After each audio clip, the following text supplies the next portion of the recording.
And welcome to a Do Not God video production. Alright, more of a presentation still. Not really producing, but the subject is sort of on the subject of what I have been and what I will be producing. As I keep promising to do better, and I really don't. Yeah. So, as an example, I had an interview with Danny Shine of Social Experimentalist. A very interesting channel, a sort of interesting story of a convert to the less optimistic view of life. More realistic is really the accurate way to say it, right? Where he quit being fooled, by all the glitter and the shine, and sort of realized that yes, this is a bit of a clunker, this life thing, and menace even, and pieces of it anyway are really menacing, and so it's sort of an interesting story where I always seem to kind of be able to smell the duty, and was never really an optimistic player.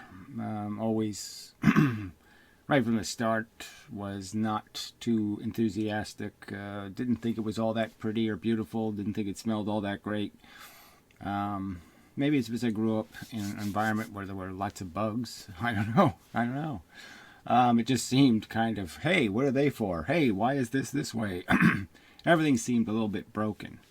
And to my native sensibilities, you could say, I suppose, broken didn't seem like a good thing.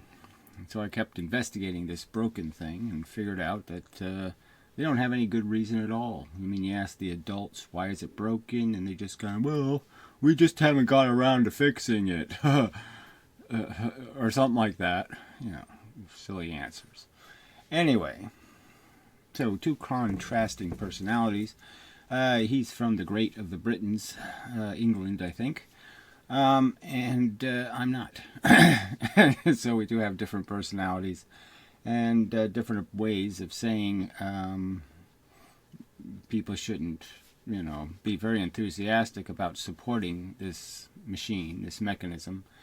If it was a vending machine, we both would agree there needs to be an out of order sign put on it. And the problem is that we're sticking the sign up and people keep tearing it down and putting the quarters in, and so we have this disagreement with most people in that they don't recognize that it's not producing healthy soda pop, that it's producing something horrible and terrible and nasty, and it's not good.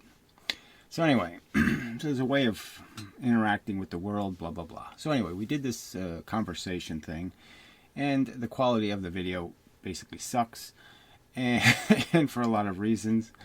I, don't tend to care because I sort of thought it was an in-house kind of conversation, didn't think the purpose was to convince the world. But regardless of why we both think it could be done better anyway. Clearly some technical issues. I haven't done a conversational video in a while, and I have different, lamer technology at the moment. But, little silly things, like just my mic was a little closer to the my vaping device, blah, blah, blah. And it did seem to, it was a little bit distracting in the video. The sound quality wasn't very even, blah, blah, blah, blah, blah. So lots of things to complain about. So I'll just use the video for the purpose of explaining, further explaining, highlighting the subjects, and also the sort of underlying subject of what persuasion has to look like for the world at large, which is sort of a dangerous thing, right? It's like saying, I'm going to make a movie that everybody loves. Everybody. That isn't that easy to do. And if you do it, it's going to suck, right? I mean, all the movies that everybody really liked really sucked. I mean, E.T., oh man, that was the lamest movie ever made. It was tedious to watch. It was cringeworthy. I mean, it was actually cringeworthy. And Titanic, cringeworthy movie. And, these are some of the, most popular movies in the history of mankind, blah, blah, blah, blah, blah. So, this is sort of a daunting task to make this, this presentation that isn't cringeworthy. I mean, you really don't want to, even if it works, you don't want it to be, you're cringing while you're watching it and say, oh, God, I had to do that. I had to say that. Ew. But yes, the objective is to win, blah, blah, blah. So this will have to be part of the formula somewhere. I'm just, at the current moment, I hadn't decided to become a falsetto, a fake, and attempt to be, I don't know what the right word, to dress the part, to play along, to be cliche and normal and all of that stuff for the purpose, to be patronizing and dishonest, because that just doesn't sound right. Doesn't feel right, that's for sure. But anyway, I know I have to do it. So I did swear less in this interview. I mean, I did manage that much. But anyway, so let's just play it and play with it and see where it goes. So I will be adjusting the volume as necessary, hopefully, because I'm louder than he is in my version, and probably vice versa. But anyway, it doesn't matter. We'll just see what happens. So this should play. No. Hey, look what it did. That's not what it's supposed to do. You're not supposed to do that. Okay, wrong window is selected at this moment, I guess. Now let's see if it works. Attention. Look at that. Now that you've done, you've probably covered as much. I don't know how much new information you've come up with in the last 3 or 4 years or 5 years. You've probably come up with new phrases and new ways of talking about it. That's that. Okay, so now I turn the volume down. All right, so he's asking me something about new ways of saying it. Okay, so let's see what I said. I don't remember. It's essentially the agenda is still the same agenda I had when I was 7 years old, in the sense that I have an opinion that's in counter with the rest of the world's opinion. So whether I was arguing with my parents back then, or relatives, or any person well, let's not say I argued with them. I pleaded with them and complained to them, and they provided me with superficial comfort. I mean, I would ask basic questions, why do we get sick? Why does that man have only one leg? Just the stuff you notice that doesn't seem very good. Why do we have to die? And you get some crap like it's God's will and it's all for the magical purpose. And you don't have to be very smart to figure out, they're telling me one of those Santa stories. It's like that whole Easter rabbit thing or something. It's one of those big fat lies. And, you just lose all respect. That you realize that as much as these people look like they know what they're doing, I mean, you have to concede, everything seems to function. Most of the cars don't run you over. Most of the stuff seems to work, so you have to respect that. But I just had this nagging underlying doubt that these people haven't even thought about it being alive. They didn't even think about it, outside of this silly agenda of God crap and everything. And you're just like, it didn't even occur to them to step out of that fable for a little while and see if there was a real world that wasn't made out of gingerbread. I mean, man. So yeah, you get pretty insecure. You get pretty frightened. You feel a little bit like, whoa, I really am trapped here. So anyway, me still talking. Talk to essentially, right? So it's a philosophical position. You're just saying, I don't get you to the world, okay? I see it. My model of reality, okay, has all of this. You're seeing the. I think this is a good concept brought up lately, just because it kind of came from the physics thing, in the sense that when you start, what you're really doing is comparing models. What you see in your head is what is this game? The game is, and we're trying to model it, because I can't I can't pull the game out and show a picture of it. It just doesn't really work. I mean, I can pull out pieces of, the gazelle getting eaten by a crocodile, or a human being dying of cancer or something. You can pull out pieces of it, but you really can't show anybody the game in whole. And all we have are descriptions of what's really happening, what's really being exchanged, what's really taking place. And when you start looking at all the glory moments, the stuff that's supposed to be really special, it's not very special. It just has to do with some gladiator beating up some other gladiator and winning. And the win is what? Because the winning never seems to be much. It doesn't fix any of the world's problems. It doesn't stop any tsunamis. It doesn't do much at all. And the average person's model somehow contrives a great deal of purpose and function, because their model is basically just a superficial personal model. What did I do, and what did I accomplish, and what did I get away with, and what do I still imagine myself being? And it really just doesn't have anything to do with the real game that's on the field. It just has to do with the fact that unlike the real players, you could almost argue, most people don't live in the real playing world.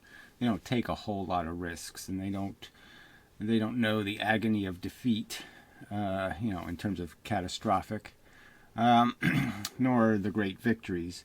And they're just strolling spectators through life, and they're essentially just watching the spectacle, and they enjoy it somehow. Hard to understand exactly how, but that's part of their model. Somehow in their model, it's beautiful. I don't know. So when the crocodile eats the gazelle, and it's going to drown, and it's struggling, and it's fighting, and it's going to, horrible.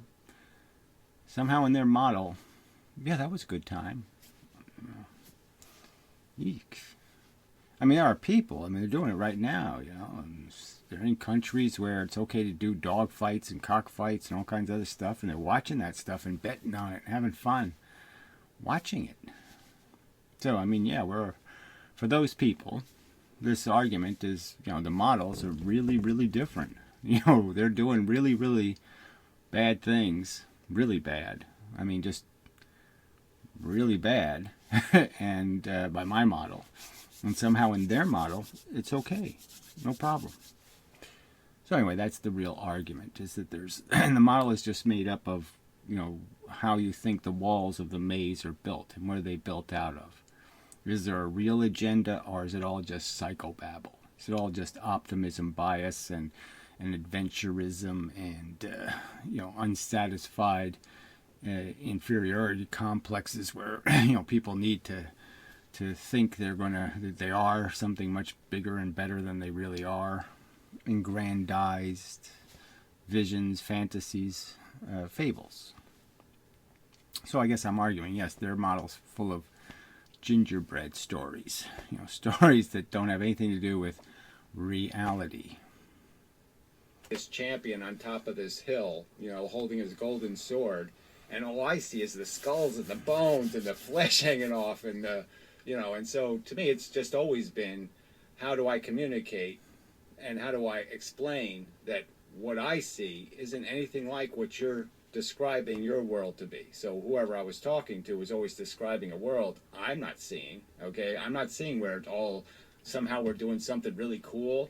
All I saw was, when I looked inside my own head, I'm just saying, where are the white women at? I'm just looking for, Suppose I shouldn't do that anymore either.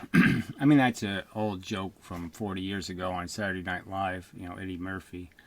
So I probably shouldn't use references that old. Especially now, because everybody is so sensitive, and, blah, blah, blah. So those are the little bits, the little personality defects, the liability of just being old, I suppose.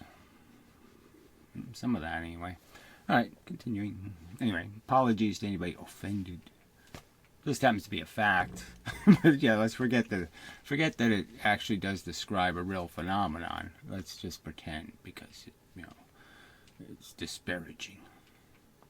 Cheap thrills, and it seems awfully trivial, and selfish, and I don't see any big plan, to existence. And so that was always the agenda, is the same agenda, is in a sense. So I was pretty much saying my own ambitions were trivial. I mean, trivial in the sense that, yes, they meant a lot to me, but they were trivial in the sense that they were just about pretty much sex and sex and sex. There really wasn't anything else. But what you would call the, whatever you had to do to have the nice bedroom, to have the sex in, I suppose, or the roof over your head kind of stuff. So of course I wanted a roof over my head. But yeah, my ambition was really just to, attempt to create my own paradise island, my own little world, constructed with things in it that I wanted, and pretty much I didn't need any. There was no ambition to be part of the human race. There certainly wasn't any of that. I didn't have fantasies about, people and interacting with them and having fun with people. No, I could go do whatever I wanted all by myself, and I was perfectly satisfied to do. I mean, if there was anything worth doing, it was worth doing by yourself, because other people didn't make it any better, pretty much. So, I mean, that's another fundamental difference, I suppose. A lot of people have some use for other people. I, frankly, didn't. Unless you need to play a board game or something, some sort of thing that requires there to be more people. But, most things you can do by yourself. And I was perfectly happy to do it that way. So it did make me a bit different. Have to concede. I see this as a horrible waste of suffering, and I just see the stream of it, and I'm saying, how do I convince you that we have to stop it? Because I can't stop it alone, right? I can't stop me. I can't stop you from having a kid, right? I mean, I don't need to stop me because I already stopped. So how do I stop you from thinking it's a... Right, this is just the Dr. Frankenstein argument. I mean, if you lived in a world and there actually was I used to make this old one with the Nazi kind of argument, that the problem with this whole idea of a social contract is that there are crimes that are just above the contract, and so if the society says it's okay, to say, burn kittens and babies and things in your backyard, you can just horribly torture them and throw them in a fire, a Nazi-esque kind of activity. And,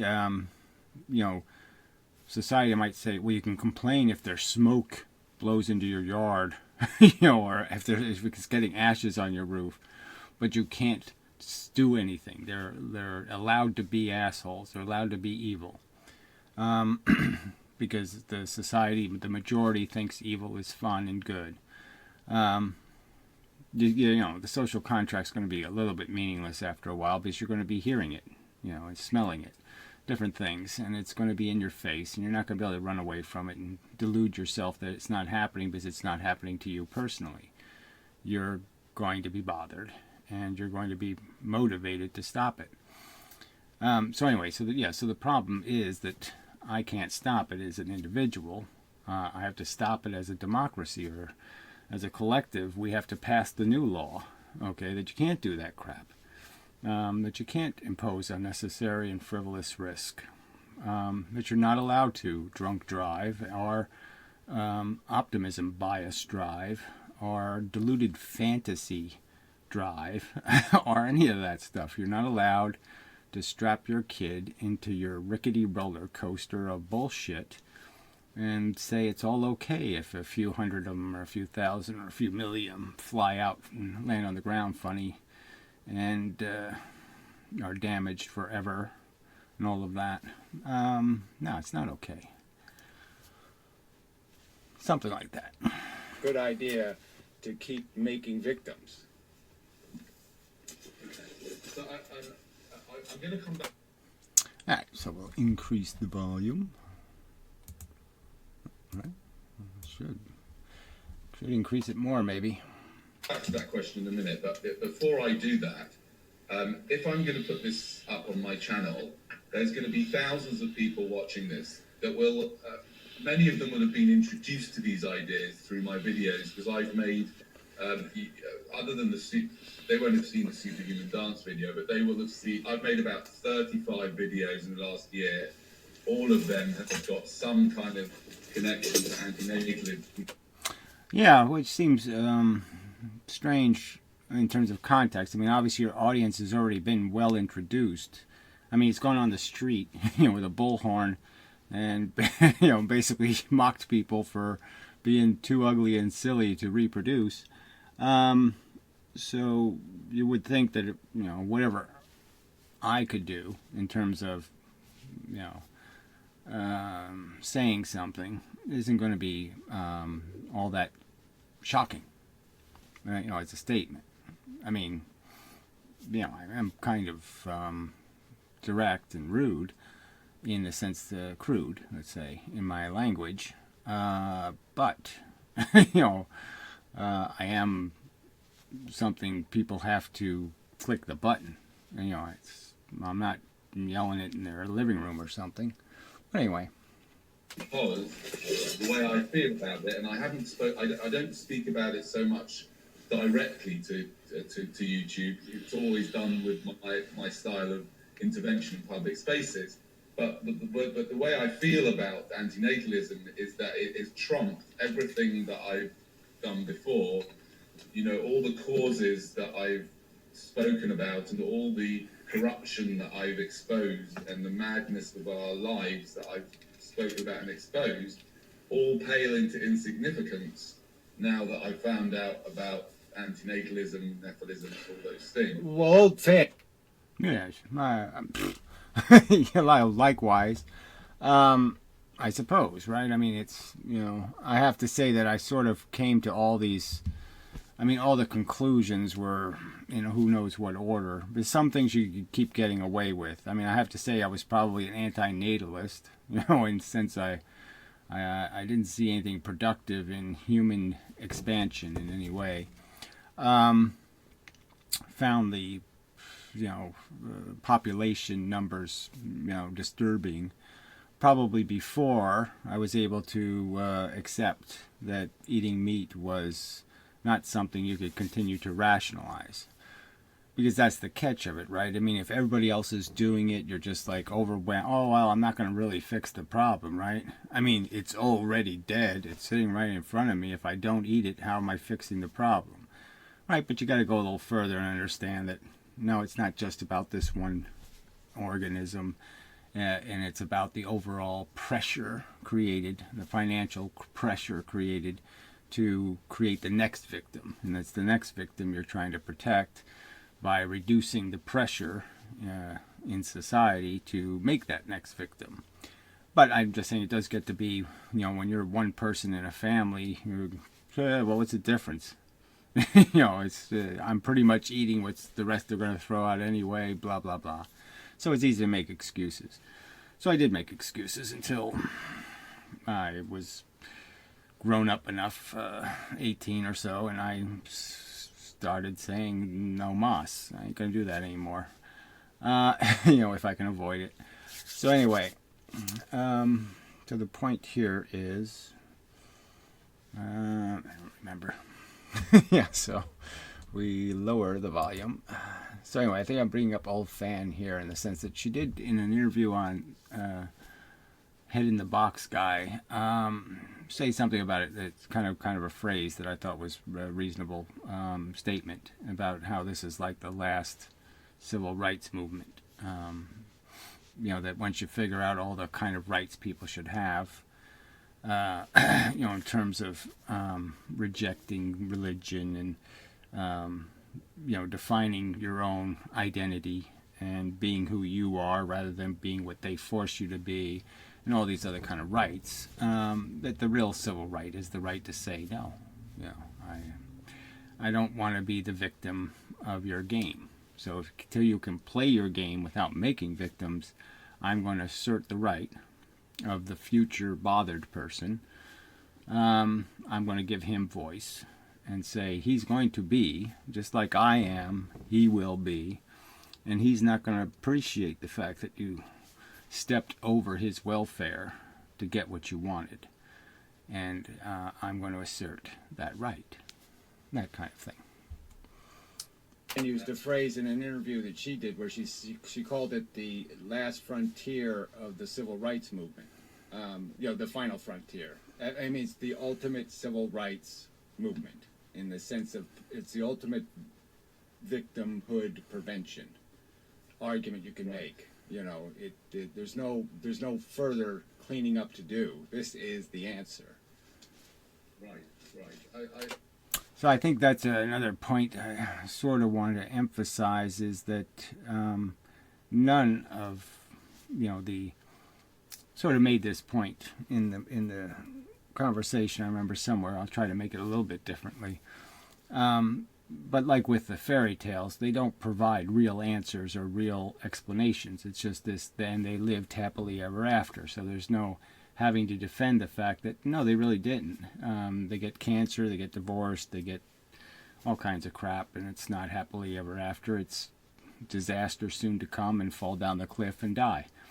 And with, the other problems in the world, they're never trying to solve the problem. They're always doing the Band-Aid thing. So I've sort of made this argument that, a pound of cure is worth, an ounce of cure is worth a pound of, an ounce of prevention is worth a pound of cure is worth a gram of, no, I'm still missing one. It's worth a ton of Band-Aids. So yeah, a ton of Band-Aids is worth a ounce of cure. A pound of cure is worth an ounce of prevention. And that really is the thing. It's not so bad that it's like that we're not curing. It's that these people are just Band-Aid solutions. They never fix any problems. They just pretend that they can just, we're going to make it all better by cleaning up the mess rather than cleaning up the source of the mess. So that's probably the simplest way to say it. So, if this was to be a more concise and edited version, I'd get rid of all the other talk and just get to the point that there's a huge difference between dealing with a problem at its source and dealing with a problem as its symptoms and its consequences. The effects are the wrong place to apply your energy. The cause is what needs to be fixed or addressed. Yeah. So, more volume. And I appreciate that. Although, sometimes it amazes me, surprises me, sometimes it doesn't at all when I understand it a bit about it. But it amazes me that it took me till I was 50 to even come across these ideas, despite the fact that I have been, involved in the last 10 years in kind of out of the box thinking. But it was only because it was quite ironic that my then 8-year-old son chose to go vegan, and then I became vegan. And then from veganism, it sort of started that's where it came in. That's where it followed. So a lot of the people that watch my channel will have been maybe be familiar with some. Right. So it's there's progressions and slopes to a hill that you fall down. There's ways you get from point A to point B, and you can do a lot of bouncing, or you can just get there rather directly. So I'd argue that is a reasonable path, is to first see the cruelty and injustice in one circumstance and then start to apply it rationally to these others. So yes, my only fault with veganism is way too focused on one kind of animal suffering, the suffering caused by mankind. And if they address the real natural world and its circumstance, that's kind of the only difference. So there sort of should be, just as there's distinctions between, well, there really shouldn't be, but well, there's clear distinctions between people who are vegan for vanity reasons. So there's vanity vegans. Okay, they're vegans mostly because they feel better, they look better, they're going to live longer, those kind of reasons. And then there's vegans for these ethical reasons where they just can't find it acceptable to be part of the mechanism that causes all this harm. And then I could say there's this one step better ethical vegan who recognizes that being vegan is just a statement, more than it's really an effective action. It's just saying that I do recognize it and I do understand, but I also understand I can't not do something to stop nature from torturing animals, because human beings aren't doing that.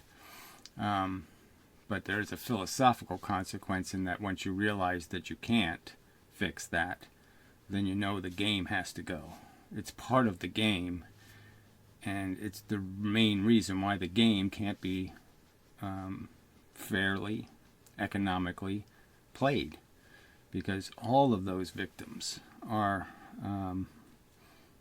much they have so much, there's so much more weight in mammalian suffering than there is in human suffering.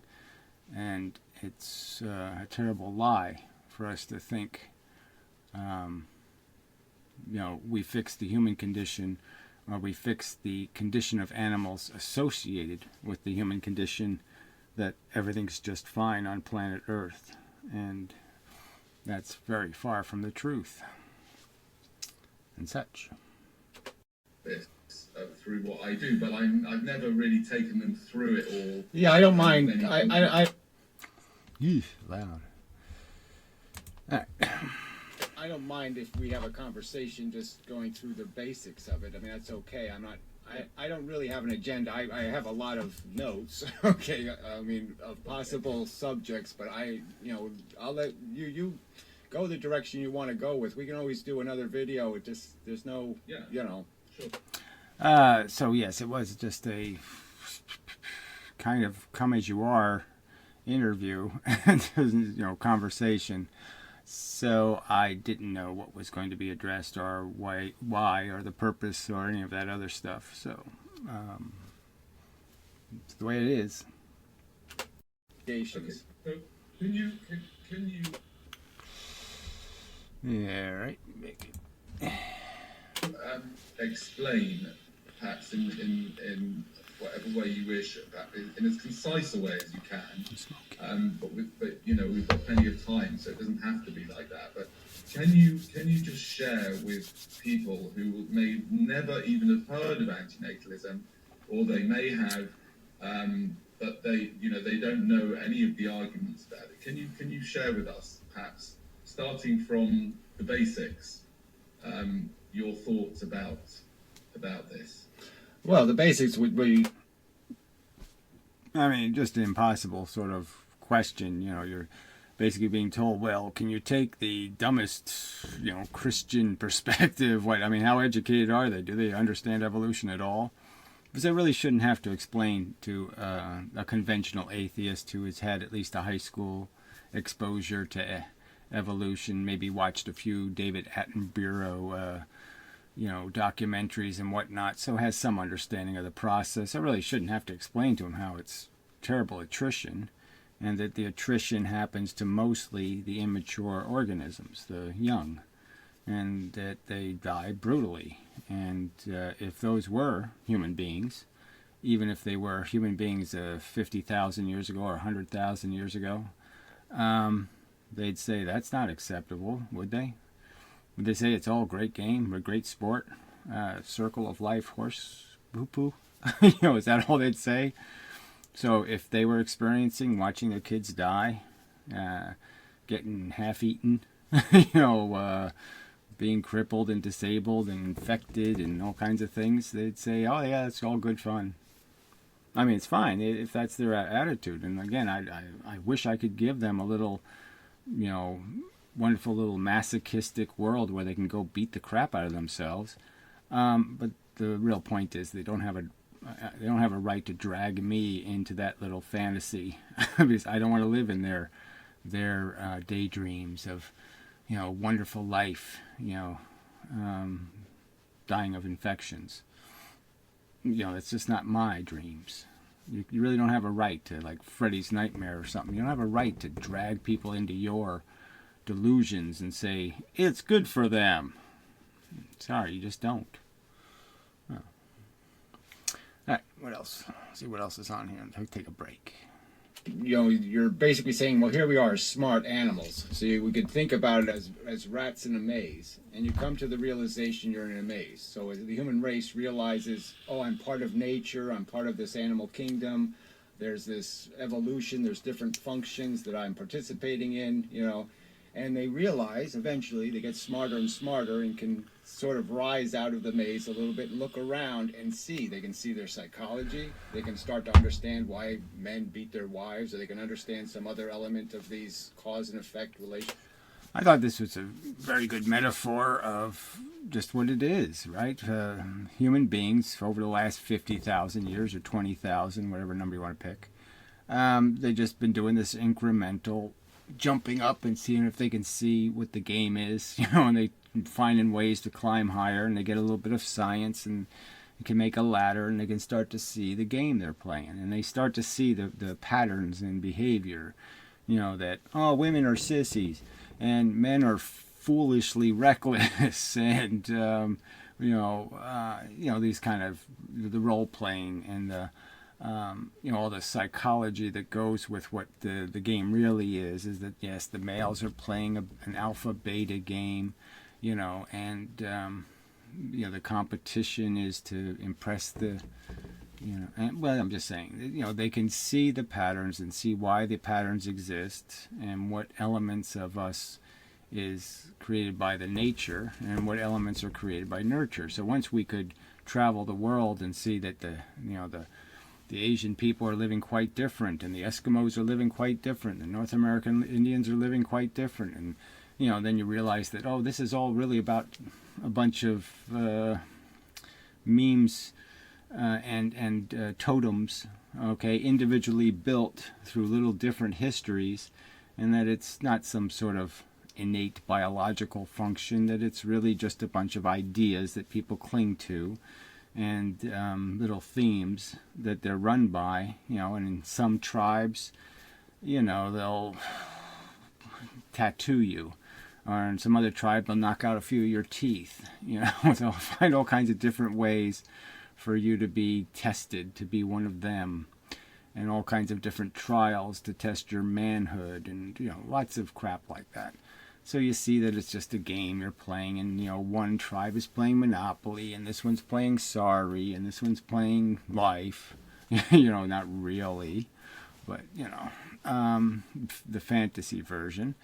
And this is all part of the process of becoming a reasonable and rational human, is recognizing that we have bothered to climb up the walls of the maze, and that we have seen these embarrassing bits, where humans are silly, and we can recognize that, oh yeah, my religion's just as wacky and stupid as their religion, and so maybe I should, before I call them stupid and nutty, physician, heal thyself, fix my own stupid story before I mock somebody else's silly story. I'd almost say that to atheists, right? They're mocking the Christians, and yet at the same time they're taking no responsibility for the consequences of their atheism, which is they have to essentially, to endorse life, they have to endorse child slaughter. They have to endorse mass murder. They have to endorse torture for the sake of the glory of what? Human. What should we feel proud of? I mean, besides some of the messes we made that we cleaned up, should we feel proud of, World War I and World War II? Yay. No, I don't think so. Anyway, yeah, that's enough of that. with each other, how we build our societies and why there are certain ways. And this is just part of that analysis of growing up and figuring out that, as an intelligent organism. Screensaver. Yeah. So I'm saying the same thing essentially, right? I know I don't sound or act like a grown-up, but I mean, obviously I'm arguing that the grown-up philosophy is to shed all the silly fables, the religion, and it's all that's built upon religion, all the human aggrandizement, and recognize that what are we? We're bugs. We sing and dance. We're still doing it for the ladies. Most men are still competing. For the same thing as they've always competed for, is the love.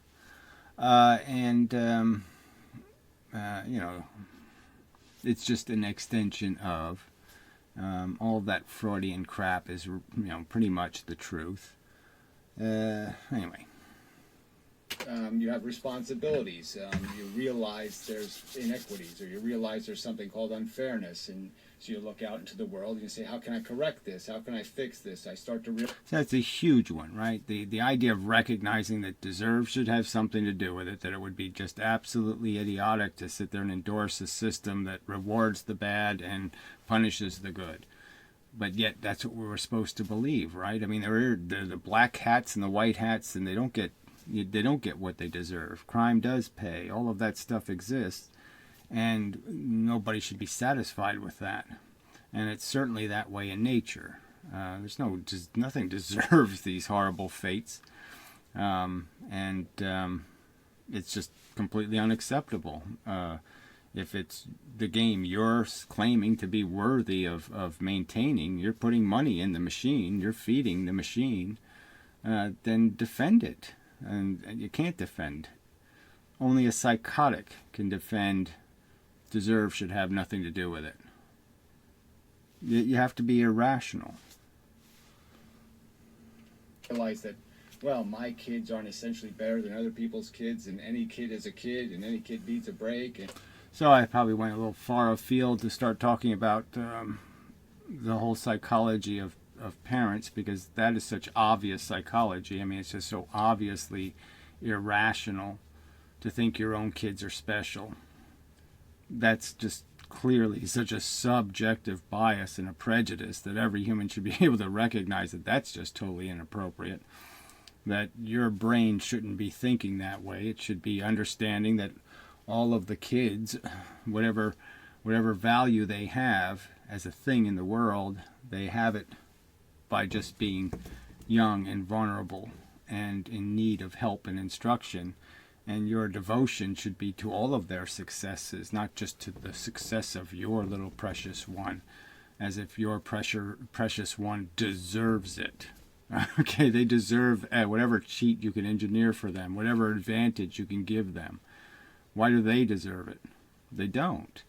Now, these aren't impulses that people can do anything about. I'm not asking people to pretend they're not nepotistic or racist or any of that stuff. I'm just saying admit it. Admit that that's wrong and it's not fair and it's not right.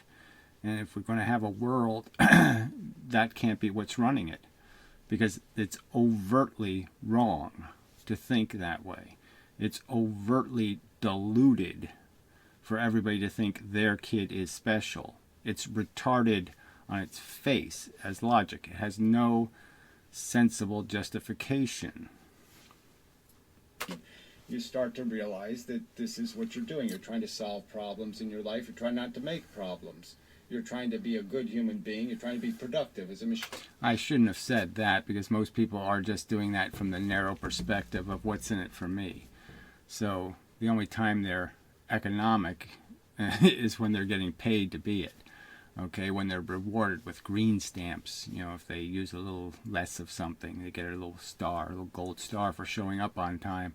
So they do have to be bribed to do anything good, pretty much.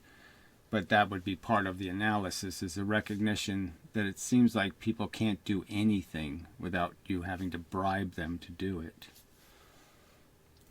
machine in the world, and you start to realize, oh, well, maybe I'm very selfish, and maybe I'm not. Maybe my agenda isn't to reduce my blood profile, so to speak. Maybe my agenda's just been as a taker, and maybe I have to modify that, and that's part of maturing, growing up, right? We start off as kids and we grow up, and it just depends on. Exactly, and it's just like the human race, and I guess I'm just saying the memes have been just as corrupted as most people's maturation is that the memes end up being cultural, and the culture closes out everything else. They won't let the rest of the world say anything or do anything. The religious nuts take over, and they censor any other conversation. You have to be one of them, or you're out. You're going to be punished. Go against their agenda, you're going to be punished. And kids are raised the same way. Any dissidency from the family agenda, you will not be rewarded for it. How fast you grow up. So this is just part of the growing up process, is recognizing this isn't. So I guess that, again, I would just go from my own experience. That was my advantage, was to have contempt, pretty much. Even though I was still intimidated by my parents, they had knowledge of things I didn't know how to do, and they seemed very competent doing those things, so I was impressed. But yeah, I had contempt for their silly indifference to having any kind of good story about what we're doing here and why we're doing it. And that part was just so irritating, that they were living for no good reason. They had no good explanation for anything important. They had lots of good ones for all the stuff that doesn't matter. Why? Well, we did it this way because it spills less water on the floor. They had lots of reasons for, take your shoes off because they might have dog dew on them and you don't want to get it on the rug. They had lots of good explanations for those kind of behaviors, but they had really crappy ones for any meaningful question.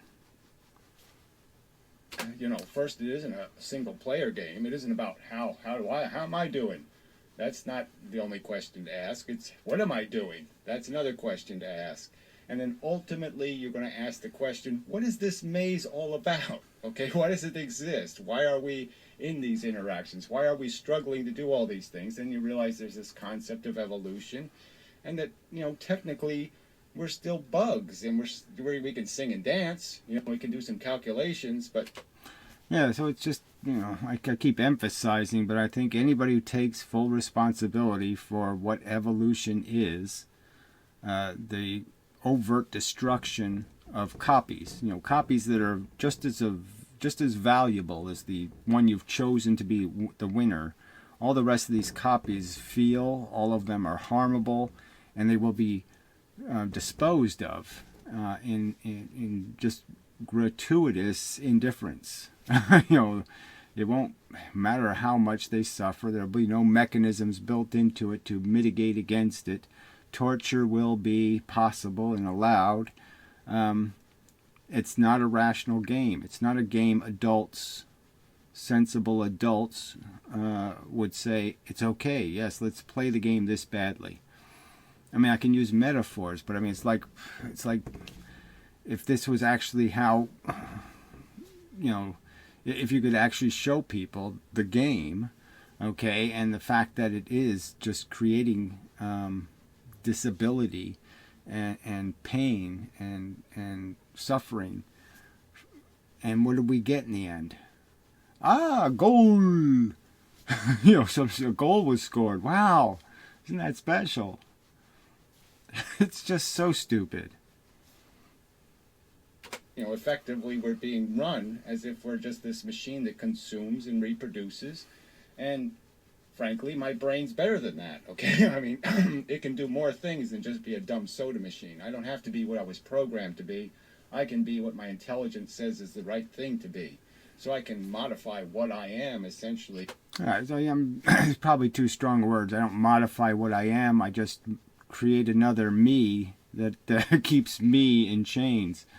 That inhibits me. I have an intelligence. The intelligence puts restraint on the irrationality of my impulses, something like that. And I become an improved robot because I'm not doing the stupid things I was doing before. because I understand how inefficient that function is, how inefficient the competition is, and how meaningless the goal is. To rise above this function as some bug who just ekes out an existence. Yeah, another way of saying it is I've said this before too. I mean, I have this brain that can do this calculating. It can see danger. It can balance things. It can understand how many people can go on the bridge, whether the bridge falling into the water or something else. It can do engineering. Why would I devote the engineering to the welfare of one single individual? Why wouldn't it be perfectly logical to devote the function of seeing danger and stopping disaster? Why wouldn't it devote that to all these other beings when I understand their welfare is just as meaningful as mine? So I've said this before. I mean, this isn't about me forcing you to have the broken leg rather than me. Okay, that's not a good game. A good game isn't passing the broken leg to somebody else. The good game is preventing the broken leg. Silly maze merely to say, I win, my genes reproduce. And I don't care how much mess that makes. So I guess that's how I would describe the evolution for any thinking machine, is to analyze its environment, its circumstances, and say, what can I do with these circumstances? What can I make out of these ingredients? And ultimately, the sad conclusion is there's no good ingredients here. There just aren't any. It's all just made out of a silly mechanism. Need machines. Just chasing create the deprivation, then minus sign, the whole. And then the machine has the agenda of filling the hole. But the trick is that no matter how much you fill the hole, the machine is making a new hole for you to fill. So no matter what you get, you're still going to find something to need. And that's just a huge liability of playing this game. That produces carnage for a silly one day where you stand up and say, I win, and the next day you drop dead of cancer. You drop dead of cancer, or you're hungry for the, Triple Crown. All of a sudden, so you wanted one crown, and now, no, I want Triple Crown now. I want more crown. So it either kills you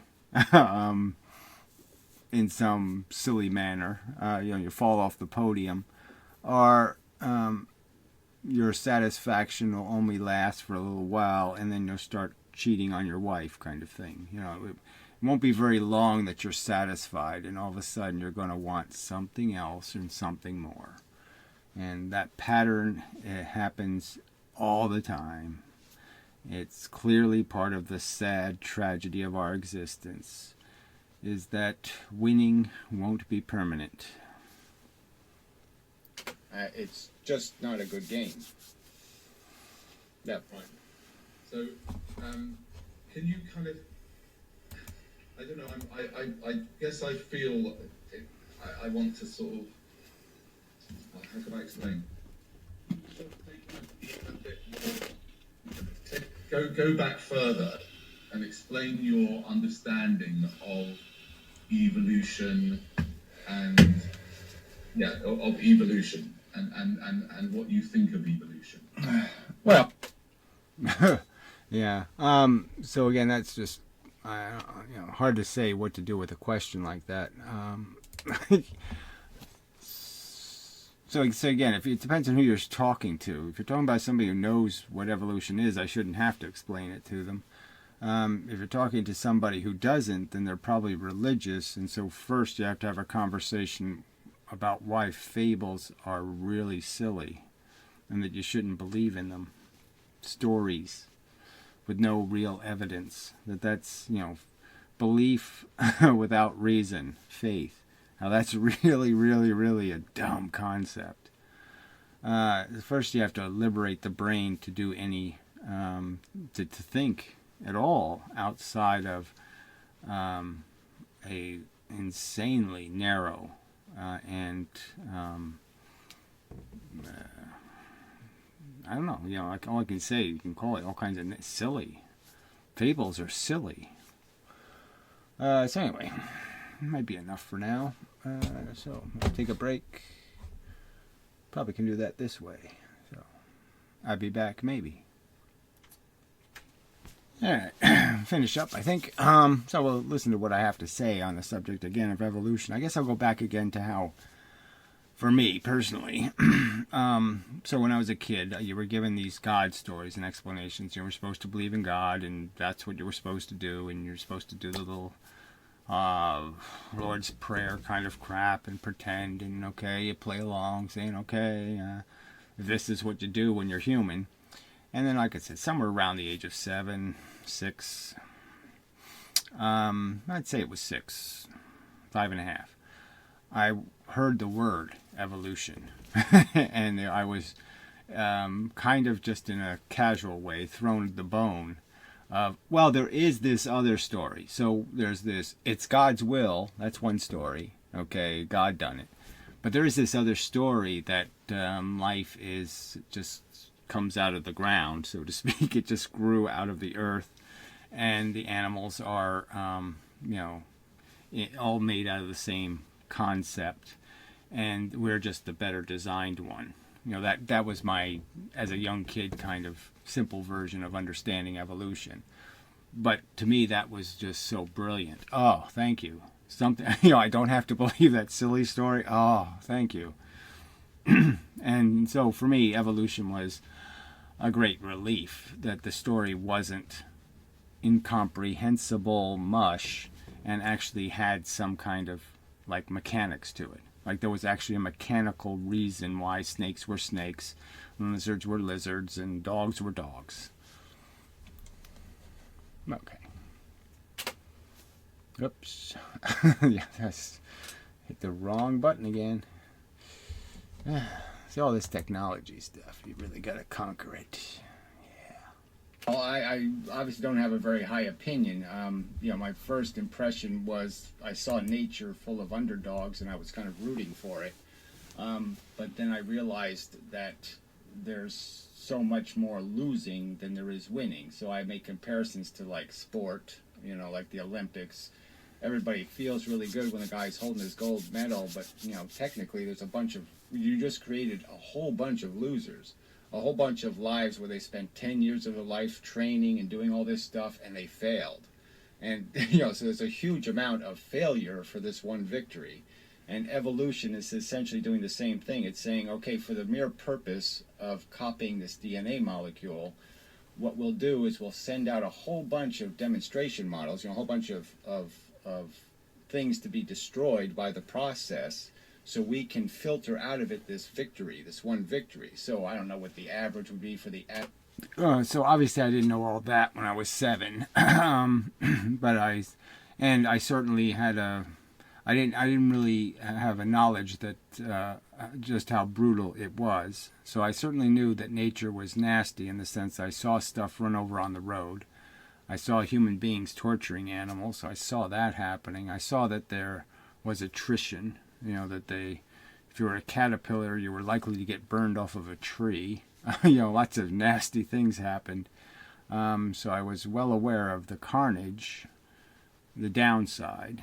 But I suppose I still had some notion that I just didn't have enough of a deep enough understanding of value to recognize how I was at personal jeopardy. Well, see, I really did, though. That's why I was kind of down on it, because I kind of figured one day I'm going to get torched. Somebody's going to see me as a caterpillar, and, it ain't going to be a good day.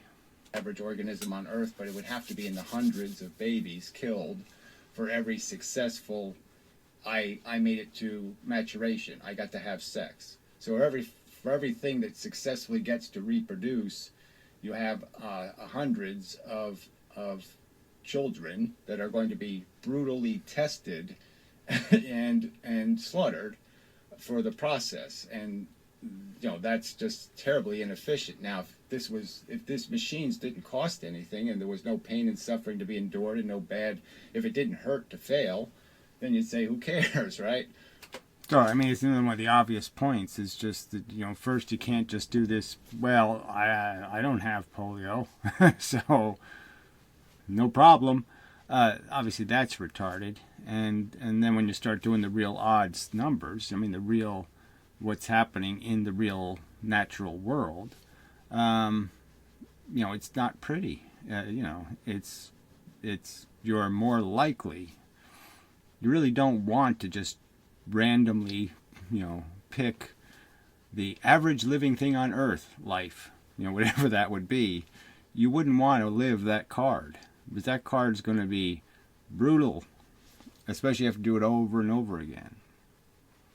But we also know that we're sentient because of this process. We have this illusion of a theater taking place where we're participating in a conscious way, and there's these real sensations we have of pain and pleasure, or positive and negative.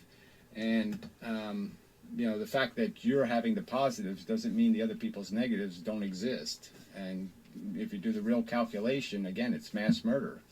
It's only a psycho killer would invent the game of life, because the game of life only evolves through slaughtering the young and innocent. Yeah, through psycho killing. So it really is not obvious. I don't think any atheist can make a rational counter argument to that fact. That if you wanted to create a game that would do everything the game Psycho Killer would do, you just call it evolution. Just give it a different name. They're twins. I mean, it's the same thing. You give it a different name, but it's the same exact thing. Evolution is brutal, and again, no deserve, no fair. None of the higher ideals, and it doles out a lot of struggle and death. A lot. Right. Okay, so I've got a couple of questions for you, so I've also prepared. You said earlier on that you can't do this alone, and I think that one of the, I think that we... This is kind of a good place to break, maybe, because it gets onto the futility argument. So I sort of felt that coming, that's, oh yeah, we're going to get to that, we can't win, and I really hate that argument. So I thought I would, wait for next time for that one. So, until then, such, so forth and whatnot. Yeah, good enough.